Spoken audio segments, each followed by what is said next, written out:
So starting out in the Over app, we're just going to select Basic Shapes by Over in the graphic selection. Then we just pick a standard square, and we're going to turn the square black to make our background for our shape.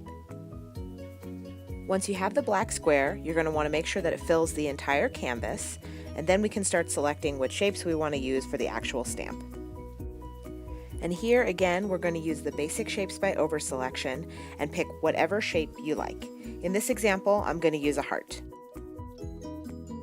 Then all we have to do is resize the heart so that it fills as much of the canvas as we can without cutting off the sides, and center it. Then it's as simple as hitting Share and Copy. Then we're going to go into Procreate and make the stamp.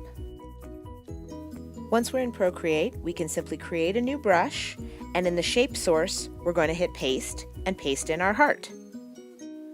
For the grain source, we're going to use a simple solid color fill from the Pro library. And here's where we're going to turn that brush into a stamp. First, pump up the maximum size. I find that around 600% will give you a nice big stamp that fills most of your canvas.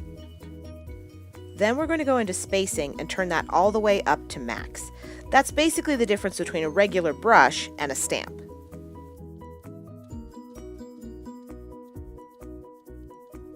You can adjust any other settings as you like, but the main ones are the size maximum and the spacing, and that's what creates the stamp brush.